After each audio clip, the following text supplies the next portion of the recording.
La télémédecine, c'est un sujet qui convoque plusieurs aspects, puisqu'il y a des questions médicales, bien sûr, mais aussi techniques, juridiques, de protection des données. Et ces questions prennent une résonance particulière quand il s'agit de la part la plus âgée de la population. On sait que les pays développés ont pour l'essentiel achevé leur transition démographique, c'est-à-dire que les naissances ont chuté et que, en contrepartie, la part des seniors augmente sans cesse avec, en France par exemple, un tiers de la population qui aura plus de 60 ans dans 30 ans. Et donc la prise en charge médicale de cette population vieillissante est un défi économique, mais aussi d'équilibre des territoires, puisque les territoires vieillissants ont aussi souvent des déserts médicaux. Alors cette crise du Covid, ça a accéléré le processus de développement de la télémédecine auprès des seniors, à la fois sur le plan de la prise de conscience de son utilité, mais aussi sur celui des compétences technologiques. Et on a vu que la part des consultations de télémédecine était passée de 0,2% à 4%, avec des pics à 25% au plus fort de la crise. Donc cette crise, ça doit être un point de départ, c'est une opportunité historique finalement, que nous ne devons pas manquer. Et c'est bien l'objectif du film, c'est de faire le point sur les enjeux de la télémédecine et de la longévité, sur les pratiques actuelles, sur les enjeux futurs, les contraintes, les perspectives. L'Académie de télémédecine, présidée par Guylaine Joanine, a donc demandé à plusieurs experts de témoigner sur ce sujet.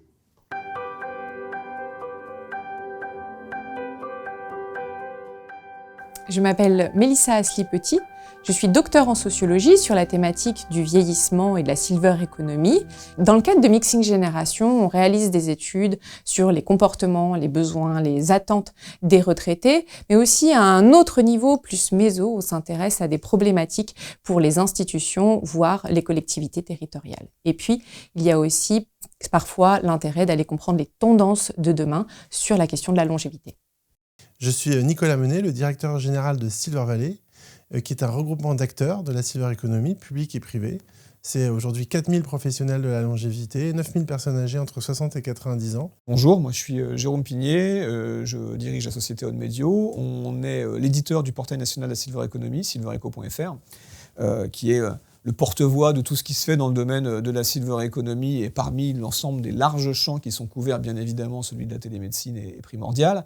Avec OnMedio, on est également les producteurs et les organisateurs d'un événement qui s'appelle le Festival Silver Eco, Silver Night, qui décerne chaque année les trophées du bien vieillir, les meilleures initiatives, qui met des coups de projecteur sur les bonnes pratiques. Et à travers cet événement, donc qui se déroulera au Palais des Festivals de Cannes en décembre prochain, on a plein d'initiatives qui sont mises en avant et un trophée qui est spécifiquement dédié à la médecine et à la télémédecine et à la e-santé. Donc voilà nos activités. On édite également l'annuaire de la silver economy. Bref, on foisonne d'initiatives et notre job, c'est d'en être le faire valoir et de pousser ses offres auprès du secteur. Professeur Achille Tchalin, médecin gériatre et chef de pôle de gériatrie au CHU de Limoges et directeur de la chaire e-santé, bien vieillir et autonomie à la fondation de l'Université de Limoges. Bonjour, je m'appelle Solène Brugère, je suis avocate au barreau de Paris et j'accompagne les professionnels à se mettre en conformité avec leurs enjeux juridiques et éthiques, notamment dans le secteur de la santé.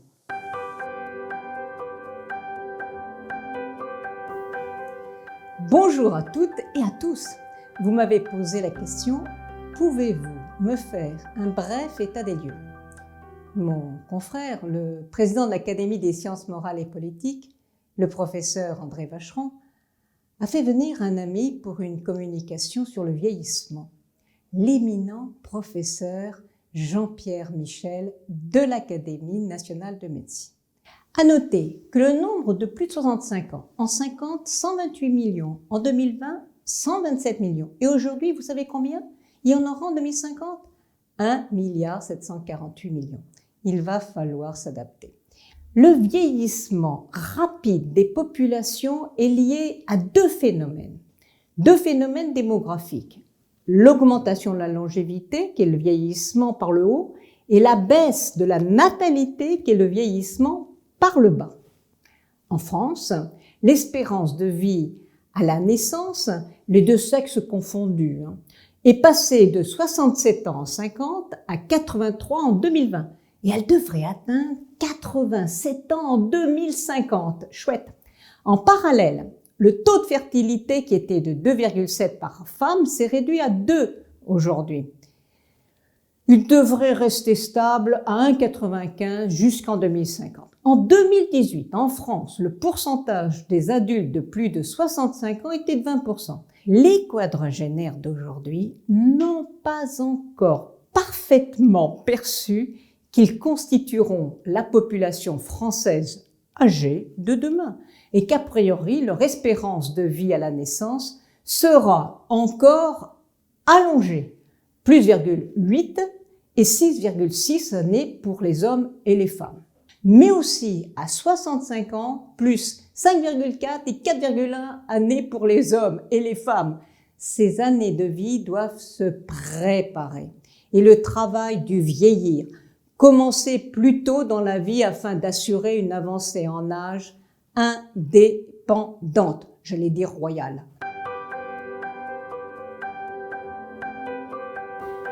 Notre Académie francophone de télémédecine et d'e-santé a développé différents pôles, dont celui de télémédecine et longévité, qui est présidé par un grand expert, Monsieur Dominique Boulbès, et qui a su s'entourer des meilleurs spécialistes, comme vous allez pouvoir le constater.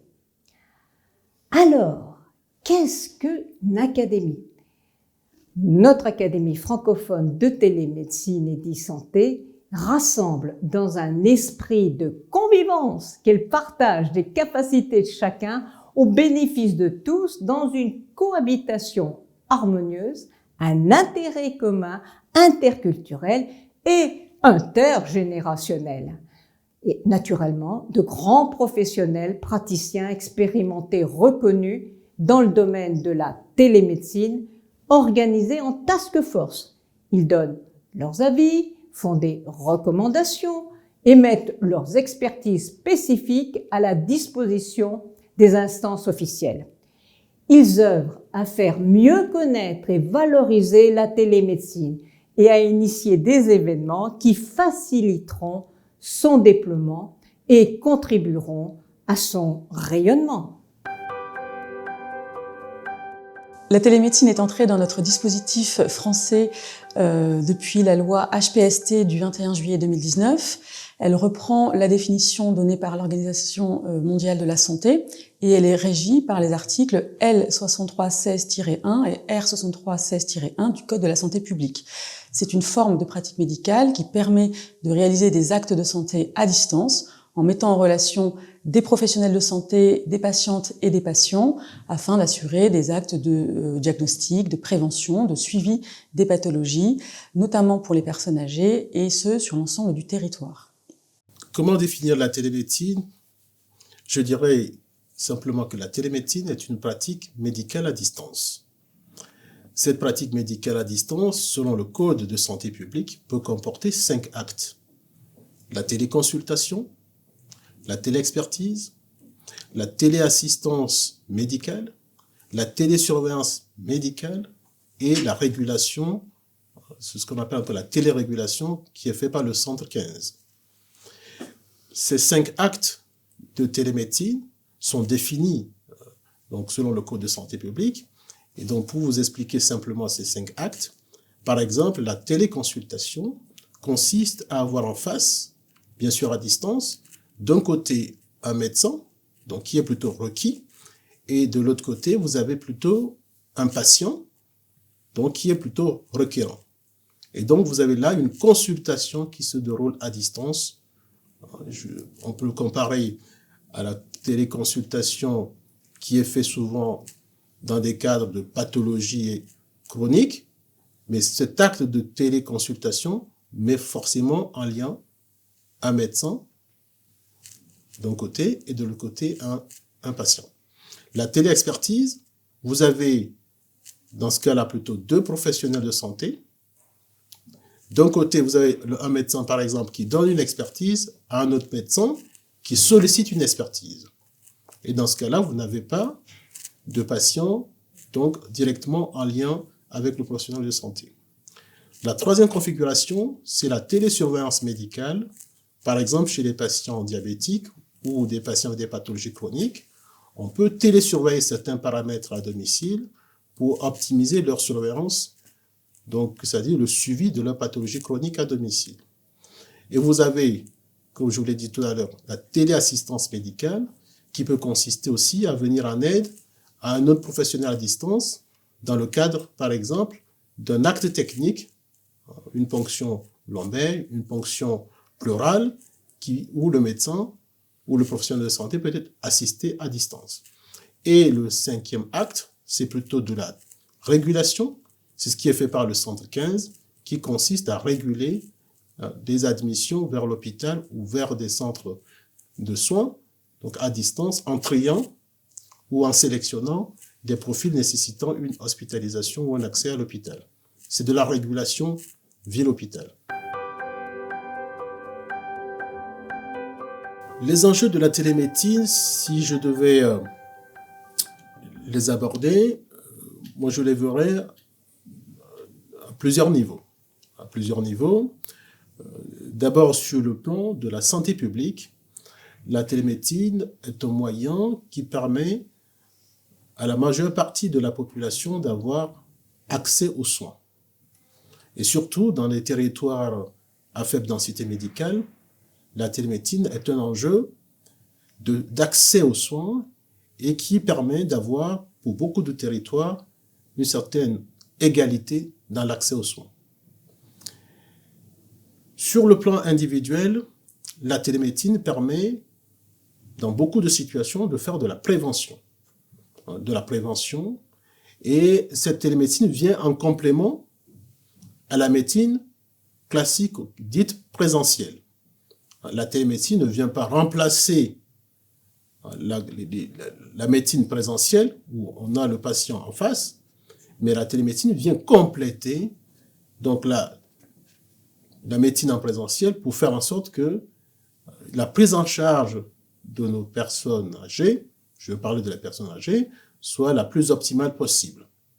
Pour effectivement les personnes âgées avec des pathologies chroniques, l'enjeu, c'est de répondre à ce besoin d'accès aux soins répétitifs, c'est-à-dire que les hospitalisations récurrentes. Et donc, la télémédecine va permettre de faire aussi de la prévention pour ces personnes âgées et d'éviter à chaque fois de les transférer à l'hôpital ou aux urgences, parfois dans des conditions où le transport sanitaire en lui-même peut être source pour ces personnes âgées de confusion ou de décompensation fonctionnelle. Donc, c'est un outil, la télémédecine est un outil qui permet de mettre en place, globalement pour toute personne, mais surtout pour les personnes âgées, une prise en charge optimale dans l'environnement de la personne, donc un milieu écologique. C'est une dimension extrêmement importante de faire en sorte que toute personne, quel qu'en soit son niveau de handicap, ait accès aux soins. L'autre enjeu de la télémédecine, parce que dans le mot télémédecine, vous avez le mot télé, vous avez la partie télé, la partie médecine. Donc c'est une médecine qui utilise des objets connectés. Donc il y a un travail d'appropriation, donc un apprentissage au niveau global, à la fois des patients, mais aussi des utilisateurs, professionnels de santé, pour se familiariser avec ces nouveaux outils. Donc c'est un pilier fondamental. La télémédecine nécessite un temps d'apprentissage, de formation, pour que son utilisation soit optimale. Donc, il est très important, sur le plan santé publique, de faire en sorte qu'il y ait une vulgarisation très importante de cette nouvelle technologie qui doit être adaptée dans les soins. L'intérêt de la télémédecine est de permettre vraiment de lutter contre toute forme de discrimination dans l'accès aux soins de qualité partout, que ce soit en France ou même dans le monde, d'accéder à des spécialistes ou à des professionnels de qualité par toute la population. C'est un formidable outil pour accompagner les personnes, pour favoriser également la prévention de la santé, qui est fondamentale, notamment dans une société de la longévité. Et cela permet également l'accès de la médecine à domicile, chez les personnes âgées, également dans les EHPAD et aussi dans les logements tels que les résidences seniors qui déploient de plus en plus ces solutions au bénéfice des personnes. La télémédecine apporte un certain nombre de bénéfices pour les seniors. Un des premiers éléments, c'est le fait de permettre aux seniors de ne pas se déplacer quand il est dans des situations de perte d'autonomie ou de difficulté à la mobilité pour se rendre à ses rendez-vous médicaux. Le deuxième élément, c'est naturellement le fait de répondre à la désertification et donc de pouvoir véritablement accéder à des professionnels de santé plus facilement et plus librement. Le dernier élément qu'on peut, par exemple, proposer, c'est le fait d'obtenir des rendez-vous plus rapides que si l'individu avait dû se déplacer. Autre enjeu de la télémédecine, on en parle assez peu souvent aussi, et c'est encore par là qu'a commencé vraiment les actes de télémédecine, c'est vraiment la relation avec un spécialiste. Des opérations de télémédecine à distance se sont faites avec un méga spécialiste de Mondor qui va intervenir à distance avec une connexion super sécurisée pour un cas très très spécifique à l'autre bout de la Terre, aux États-Unis par exemple, où il va réussir à piloter à distance C'est ça aussi la télémédecine. Donc on quitte la sphère entre guillemets transition démographique et vieillissement de la population, mais ça reste quand même un formidable accès aux soins et aux grands spécialistes. Un des avantages de la télémédecine, c'est je pense qu'on peut du coup rendre l'ensemble de la médecine préventive. Parce que l'accès en fait est beaucoup plus simple, la téléconsultation est beaucoup plus simple, il n'y a pas forcément de déplacement, il n'y a pas forcément d'attente, il n'y a pas forcément de temps aussi qui est tout le temps réduit avec ce stress finalement qu'on peut avoir quand on est face à un médecin. On peut prendre plus de temps. Et je pense que c'est vraiment la porte ouverte justement à ce que la médecine devienne plus préventive pour tous. On est vraiment là dans ce qu'on appelle la profitabilité intégrale. On a un véritable marché qui est en train de s'ouvrir sur la télémédecine, donc des innovations, donc des startups, donc du chiffre d'affaires. Et on a en même temps un véritable soin à la population, à la fois sur la dimension curative, la dimension préventive, avec la lutte aussi contre les déserts médicaux. Donc je crois qu'on ne peut pas trouver mieux comme sujet, finalement, pour prédire cet avenir et surtout construire une société de la longévité convivante, inclusive, grâce à la télémédecine. Quand j'ai utilisé la télémédecine ou quand les gens qui ont utilisé la télémédecine n'étaient pas du tout dans une notion de préventif, au contraire, c'est parce qu'on ne pouvait pas se déplacer, et on était dans le curatif, on avait une prescription, on a pris les symptômes, la température, et effectivement, c'était du curatif, ce n'était pas une médecine préventive. Dire que la télémédecine peut faire plus de préventif que la médecine classique, oui, parce que on peut plus facilement et plus aisément contacter son médecin. Tiens, j'ai une prescription, je la comprends pas trop, ou alors vous m'avez prescrit, je sais pas, de faire un peu de sport, etc. Je sais pas si je le fais bien. Je rappelle mon médecin, je fais un petit check de télémédecine de 5 minutes. Je suis rassuré dans ce que je dois faire, et on est dans une logique de prévention. Ok. Oui, la télémédecine est une des solutions contre les déserts médicaux. Le Conseil de l'Ordre des médecins annonçait déjà en 2015 que 11 300 communes et 8 millions de personnes étaient concernées par la désertification médicale et définissait ainsi 180 zones en danger. Ce sont des bassins de vie qui sont de plus, les chiffres font état d'un inquiétant constat, près de 2 Français sur 3, 63%, ont déjà dû reporter ou renoncer à des soins faute de finances ou de médecins disponibles. C'est pour remédier à cela que l'Académie francophone de télémédecine et d'e-santé propose la création d'un plan quinquennal haute sécurité santé, HS2, qui répond à la 3e dimension du développement durable, c'est-à-dire le social, le sociétal, qui englobe la santé, la solidarité et la sécurité. Cette action a pour but de mailler le territoire et de développer localement et nationalement un plan de mise en place de solutions concrètes pour la médecine de proximité, afin de déployer la médecine, la télémédecine, dans ces zones de faible densité, communément appelées les déserts médicaux. Dans ces conditions particulières, la télémédecine va s'avérer salvatrice. La télémédecine est un outil qui permet à l'échelle d'un territoire de faire ce que j'appelle un maillage en santé, de manière globale. Et ce maillage territorial est un maillage qui permet aussi de développer la coopération entre les établissements et qui permet donc de faire de la coordination territoriale. Donc la télémédecine à l'échelle d'un territoire est un outil qui permet l'accès aux soins pour les territoires ou les localités avec une densité médicale faible, mais en même temps qui permet aussi un accès aux soins de qualité, notamment à certaines spécialités qui sont rares dans certaines localités. Et donc la télémédecine peut se positionner à la fois dans le soin primaire, mais aussi dans le soin spécialisé. La télémédecine doit être un outil vraiment saisi par les acteurs politiques aussi, parce que qui parle de politique de santé parle aussi de décideurs, où effectivement il faut que le territoire soit couvert de manière optimale, c'est-à-dire l'accès numérique soit possible. Les limites, elles vont être de plus en plus petites, dans le sens où on a aujourd'hui, par exemple, 20% de la tranche d'âge des 70 ans qui utilisent un compte, un réseau social. Il y a 74% quand même des plus de 60 ans qui ont accès à Internet.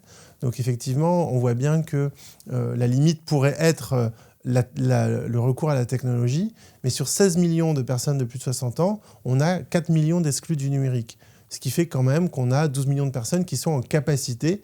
Et plus l'histoire va avancer, plus il n'y aura plus la fracture numérique. Ça sera une fracture sociale, certes, mais il n'y aura pas une fracture numérique. Donc je pense que les limites pourraient être encore pour les 10 ans à venir le problème, le recours à la technologie. Mais je crois qu'au contraire, la télémédecine a un véritable boulevard pour se développer grâce à cette population de seniors qui est en train d'arriver dans le grand âge, qui est de plus en plus connectée, de plus en plus à l'aise avec les usages en fait, du numérique.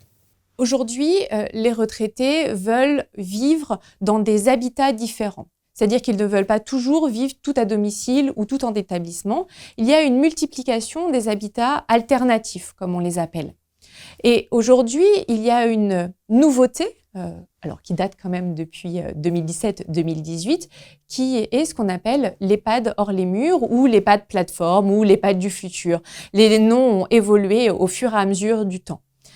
L'enjeu de l'EHPAD hors les murs, c'est de pouvoir avoir un EHPAD plateforme qui va véritablement proposer des services de santé à la population âgée en perte d'autonomie sur son territoire de vie.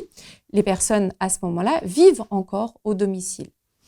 Des professionnels qui sont plus présents, des activités aussi proposées, le fait d'avoir un portage de repas, mais également le fait d'avoir une chambre plus accessible lors des moments d'urgence. Mais quand on parle d'e-santé et donc d'EHPAD hors les murs, il y a en fait ce qu'on appelle la téléassistance qui existe pour la personne âgée qui vit à domicile. Et d'une certaine manière, la télémédecine peut très bien se lier avec ce nouveau type d'habitat qui est l'EHPAD plateforme. Néanmoins, elle touche à des données qui sont sensibles, notamment des données de santé, et c'est la raison pour laquelle cette pratique est particulièrement encadrée. Il faut donc être vigilant sur certains points. À la fois, la télémédecine va répondre aux obligations, aux contraintes et aux enjeux réglementaires et éthiques du Code de la santé publique, des professions médicales, de la déontologie, notamment du secret professionnel et donc de cette conservation des données à caractère médical avec ce régime juridique spécifique classique, auquel va venir s'adosser le régime juridique de la protection des données à caractère personnel, notamment de santé, qui répondent bien sûr au RGPD, que vous connaissez, et à d'autres règles de sécurité qui sont données notamment par les organismes de santé publique. Les défauts, c'est comme pour Zoom, Teams et les autres, ça a des défauts, des avantages, c'est-à-dire qu'on ne se voit pas. Et on a tous envie de se voir, et on a tous envie de tisser un autre relationnel. Et je crois que pour le médecin et pour le patient, c'est super important que ce relationnel soit, même si on ne le fait pas tout le temps, il faut pas le supprimer. Donc il ne faut pas que la télémédecine remplace la relation, je pense, je ne suis pas médecin, mais la relation patient-médecin. Il ne faut pas que ça devienne, pour le médecin et pour globalement tous les soignants, une espèce de, d'usine à faire du soin, où on est derrière son PC et finalement on enchaîne complètement les rendez-vous avec les patients, et au lieu d'en faire 10 par jour, ils en font sûrement plus d'ailleurs, d'en faire 10 ou 20 fois plus, et d'arriver dans une relation, et on l'a vu sur Zoom, on l'a vu sur Teams, où il y a un danger de déshumaniser et de complètement casser le lien. Un élément principal à prendre en compte est celui de la formation des professionnels de santé à la téléconsultation, à la télémédecine. Et tout simplement parce que la prise en charge du patient va être légèrement différente. Comment les professionnels vont s'adapter, comment aussi eux-mêmes vont utiliser le numérique, comment ils vont faire évoluer leurs pratiques, c'est véritablement quelque chose à prendre en compte. Un des grands avantages de la télémédecine, c'est aussi la data personnalisée, pour plusieurs raisons. Ça va permettre de faire des suivis beaucoup plus précis des populations et de pouvoir prédire, par exemple, de la fragilité. Mais je crois aussi que ça correspond à la population qui est en train d'avancer dans l'âge. Donc les boomers, par exemple, qui est une des premières générations qui a été aidante de façon massive. Ce sont des gens qui sont beaucoup battus pour leur individualité, leur singularité dans l'espace public, finalement. Et ces personnes sont très friandes de personnalisation et de suivi personnalisé, comme nous tous aujourd'hui. Et je crois que la télémédecine, avec sa précision, va pouvoir permettre ce type de suivi personnalisé. Donc c'est aussi un bénéfice pour la personne, pour mieux lire et comprendre ses propres données, pour mieux se comporter, pour être elle-même dans une logique de prévention. Ça va lever les freins à la logique de prévention, ce qui est un vrai problème aujourd'hui, comment faire de la prévention. Et d'un autre côté, ça va permettre de suivre en finesse des populations qui avancent en âge et de contribuer de façon scientifique, par exemple, à la connaissance de la sénescence, de la longévité, ainsi de suite. Encore un avantage fort de la data. Les données de santé sont particulièrement sensibles parce que cela concerne ce qui constitue véritablement qui nous sommes.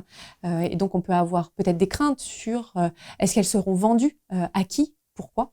En revanche, une des questions sine qua non de la réussite de la télémédecine, c'est la réassurance autour de la data. C'est-à-dire qu'on sait que ça produit de la data. La RGPD commence à être reconnue, mais je pense que vraiment tous les acteurs de la télémédecine doivent mettre en avant, non seulement qui, bien sûr, utilisent et pratiquent la RGPD, évidemment, ils appliquent la RGPD, il faut le dire, et surtout d'avoir tous les certificats de réassurance sur qu'est-ce qu'on fait des données. Aujourd'hui, les seniors boomers qui vont être appétents à la télémédecine dans les 5 à 10 ans à venir seront très sensibles à cette question de la protection des données. Donc ça fait partie finalement, quand on est un acteur privé, par exemple de la télémédecine, des arguments concurrentiels pour pouvoir diffuser sa solution auprès des différents publics. Il faut absolument rassurer sur ce sujet, à la fois sur la pratique de la RGPD, sur la sécurisation des serveurs de données de santé, et puis évidemment garantir qu'il n'y a pas de vente, ou sinon s'il y a de la vente ou ce genre de choses, il faut que ça soit avec l'assentiment, le consentement même de la personne, et que tout ça soit dit.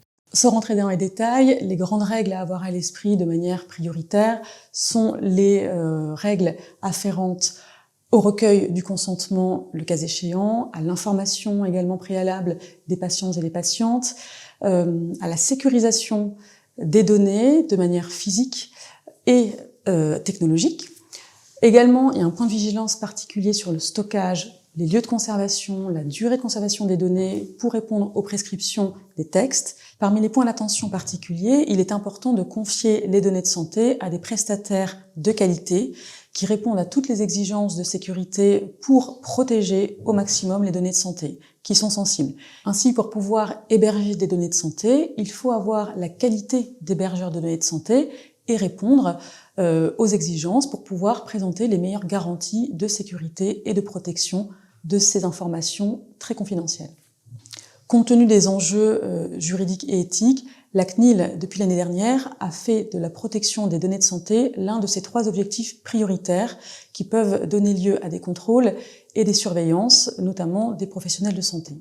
À titre d'exemple, la CNIL a sanctionné au mois de décembre 2 médecins libéraux après avoir constaté, à l'occasion d'un contrôle, qu'ils n'avaient pas assez bien garanti la sécurité d'images médicales qui se sont retrouvées assez facilement sur Internet. Et donc, pour les sanctionner, ils ont eu une peine de 3 000 et 6 000 euros plus une sanction qui a été publiée.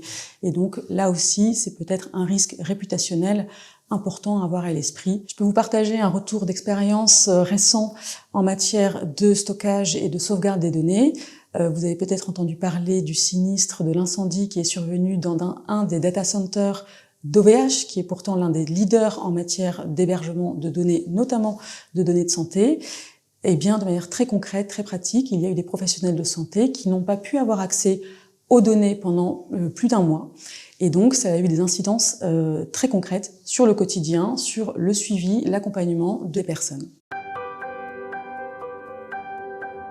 La télémédecine en France a beaucoup progressé. Au départ, nous avions quelques freins, d'abord qui étaient des freins venant aussi des professionnels de santé, parce que c'est une nouvelle façon de pratiquer. Il y avait aussi cette vision ou cette représentation que faisaient aussi les malades du fait d'être plutôt dans quelque chose de virtuel. Et il y avait un contexte aussi qui a fait que finalement, on a pris un peu de retard, mais depuis quelques années, il y a eu donc cette accélération qui a eu sa vitesse de croisière avec la crise Covid. Et donc, aujourd'hui, la France est un pays qui a beaucoup avancé dans l'intégration de la télémédecine dans son parcours de soins. Et pour comparer à d'autres pays, d'abord à l'échelle de l'Europe, nous avons un certain nombre de pays, notamment les pays du Nord, qui sont plus familiers avec ce type de dispositif. Nous avons des pays comme la Suisse qui utilisent aussi pas mal ces nouvelles technologies depuis longtemps. Jusqu'avant la crise Covid, j'aurais pu dire qu'on était très en retard, mais avec la crise Covid, qui a permis pour les spécialités d'organes qui jusque-là donc étaient un peu réticentes à développer la télémédecine. Moi, je vous donne l'exemple dans notre établissement. Grâce à la télémédecine, toutes les spécialités d'organes, la cardiologie, la pneumologie, toutes ces spécialités ont pu maintenir donc des consultations, des suivis de leurs patients pendant la crise parce que l'accès à l'hôpital était difficile. Et donc ça, c'est un pas en avant énorme que rien n'aurait pu prédire parce que confronté à la difficulté, ce système a pu se développer de manière rapide.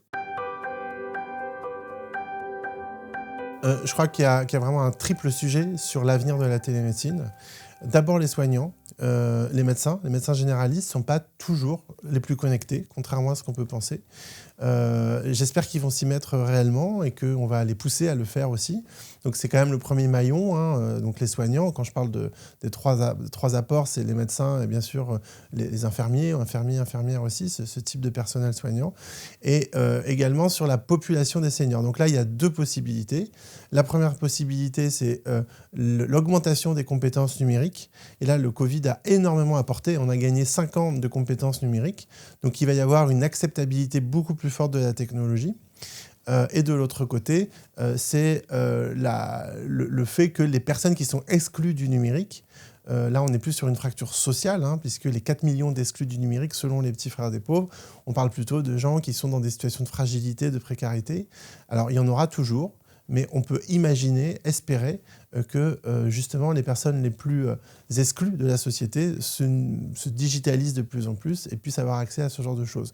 Donc je pense que l'avenir, encore une fois, il est plutôt positif. Il y a un véritable boulevard aujourd'hui, puisque de toute façon, cette transition démographique, elle est largement en lien avec la transition numérique et d'ici 2030, avec un tiers de la population de plus de 60 ans, qui sera connecté, qui aura connu l'informatique, l'Internet, les smartphones, y compris dans son secteur professionnel, on a quand même plutôt un bel avenir devant nous sur les questions de e-santé, de télémédecine, d'objets connectés et tout simplement de longévité numérique au sens large, que ce soit des objets connectés, des applis, de la nutrition personnalisée, que ce soit le service à la personne. Toutes ces choses-là peuvent aujourd'hui avoir un véritable bénéfice par la numérisation, qui est un véritable pilier en fait, du bien vieillir. Pour l'avenir, on peut imaginer que la télémédecine va être de plus en plus employée pour différentes spécialités ou différentes médecines, notamment peut-être alternatives, où, par exemple, j'ai pu accompagner une kinésithérapeute qui a proposé des séances d'auto-formation, finalement, pour apprendre à prendre soin de soi et en les diffusant sur Internet. C'est une forme aussi d'accès aux soins avec une professionnelle qualifiée. Sur l'innovation, sur les outils qu'on utilisera demain, on va peut-être tomber dans du classique, mais déjà, en guise d'introduction, pour moi, l'enjeu, c'est de distribuer ce qu'on a aujourd'hui, notamment en matière de transition démographique et de vieillissement de la population. Il y a plein de trucs qui existent pour le maintien à domicile, des astuces, certains appelleront ça des gadgets, des produits high-tech, des objets connectés, des machins téléassistance. Il y en a plein. Il y a plein de services, et ils ne sont pas portés à la connaissance du public. Déjà, rien que tout ce qui existe, si on le mettait à la connaissance du public, c'est-à-dire que si on faisait une vraie promo de la télémédecine pour ce qu'elle apporte de plus par rapport à la médecine traditionnelle, ça serait déjà génial. Maintenant, il ne faut pas s'interdire non plus de penser en mode Elon Musk à 50 ans. Et donc, quels outils on aura ? Objets connectés, tissus intelligents, robotique, cabine de télémédecine, peut-être que la Poste demain, qui est en train de se réinventer, on aura peut-être une cabine de télémédecine où on pourra prendre ses constantes et puis les envoyer. La robotique, on aura peut-être un robot qui nous dira, il y a déjà des projets comme ça, mais ça reste très très R&D, qui nous dira attention, vous n'avez pas pris votre médicament, de manière à faire en sorte d'assister la prise de médicaments, éviter la iatrogénie médicamenteuse. Tout ça, c'est l'avenir, très clairement. Et il y a des gens qui sont dans cette logique d'innovation pour pousser ces produits et les imaginer pour demain. Mais j'insiste aussi sur en fait, il ne faut pas tout le temps être dans la projection et dans l'avenir sans un moment s'arrêter sur le présent et se dire ok, qu'est-ce qu'on a autour de nous et qu'est-ce qui mérite d'être mis en avant, parce que déjà, ça peut à très très court terme aider très vite. Et je rappelle que le vieillissement de la population, la vague entre guillemets du baby-boom qui va arriver en situation de dépendance, c'est pas encore aujourd'hui, c'est dans 5-6 ans. Donc quand cette vague arrive, Philippe Bas a parlé de tsunami gris, donc c'est pas une vaguelette. Si on se projette dans le futur, l'e-santé pourrait être liée de plus en plus à l'intelligence artificielle. Cela permettrait de pouvoir détecter plus facilement des pathologies, peut-être que l'humain n'aurait peut-être pas vu spontanément, mais ça pourrait aussi créer une meilleure coordination, un meilleur échange des données entre les professionnels. Alors, ce qu'il faut savoir, c'est que la France a toujours été très en avance sur le sujet du vieillissement, puisque la première loi sur le vieillissement en France, sur les retraites des indigents, des vieillards indigents, date de 1910. Donc ça, c'est quelque chose qu'on ne sait pas. Donc la France est vraiment en avance sur les politiques de vieillissement. On a quand même le premier pays à avoir créé la loi d'adaptation de la société au vieillissement. Donc on est quand même très en avance. Dans les autres pays, majoritairement, le vieillissement est encore souvent associé aux problématiques de santé, de dépendance, alors qu'en France, on commence petit à petit, non seulement à implémenter le paradigme de la prévention, mais aussi l'ajustement à l'avancée en âge et avoir une réflexion un peu plus macro sur la transition démographique, sur les besoins spécifiques des gens qui ont 60, 65, 70 ans, qui ne sont pas forcément malades, pas forcément dans une logique de prévention. Et Silver Valley s'attache au quotidien à travailler sur ces 92% de Français qui sont autonomes et qui ont des besoins spécifiques, mais qui ne sont pas forcément des besoins liés à la maladie ou à la dépendance ou à la perte d'autonomie. Mais la télémédecine s'inscrit bien dans ce spectre-là, puisque la télémédecine va toucher les populations dans le cadre de la prévention, aussi dans les consultations, aussi dans des territoires spécifiques, aussi pour des populations spécifiques.